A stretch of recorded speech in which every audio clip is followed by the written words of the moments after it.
Hello বন্ধুরা, আমার সহজ শেখা ইউটিউব চ্যানেলে তোমাদের আবার সবাইকে স্বাগত।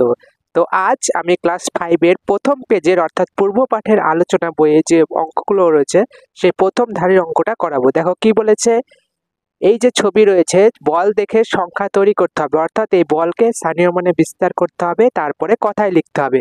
তাহলে আমরা কি করব, সবসময় ডান দিক থেকে ঘর গুনবো। তাহলে কি করব, একক, দশক, শতক, হাজার। তাহলে হাজারের ঘরে কতগুলো বল রয়েছে, হাজারের ঘরে রয়েছে 4টে বল, 1 2 3 4। তাহলে কি করব, 4 অর্থাৎ 4 গুণ 1000।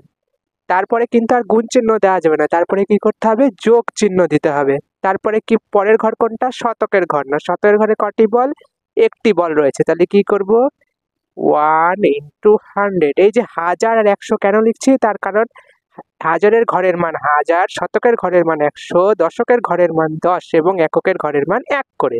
তাহলে এবার দশকের ঘরে কটি বল রয়েছে, 3টি বল। তাহলে যোগ 3 × 10। তারপরে কি রয়েছে, এককের ঘরে কটি বল, 1 2 3 4। তাহলে আবার যোগ চিহ্ন দিয়ে কি করব, 4 × 1। তাহলে এবার কি করব, এবার সবগুলোকে সমাধান করব, অর্থাৎ 4-এর সঙ্গে 1000 গুণ করলে 4000, যোগ 1-এর সঙ্গে 100 গুণ করলে 100, যোগ 3-এর সঙ্গে 10 গুণ করলে 30, যোগ 4-এর সঙ্গে 1 গুণ করলে 4।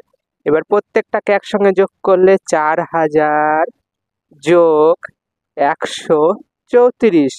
এবার আমি নিচে ঘর ছোট হয়ে গেছে তাই নিচে করছি, কত হবে, 4134। এবার একে আবার কথায় লিখতে হবে। তাহলে কথায় কত লিখতে হবে, 4000 4000 4000 134। 4134, ব্যাস, আমাদের অঙ্ক কমপ্লিট। তো এরকম আরো মজাদার ভিডিও দেখার জন্য অবশ্যই আমার চ্যানেলটিকে লাইক করো, সাবস্ক্রাইব করো, বেশি বেশি করে বন্ধুদের মাঝে শেয়ার করো এবং কমেন্টে জানাও আমার কাছ থেকে তোমরা কি ধরনের ভিডিও দেখতে চাও। ধন্যবাদ।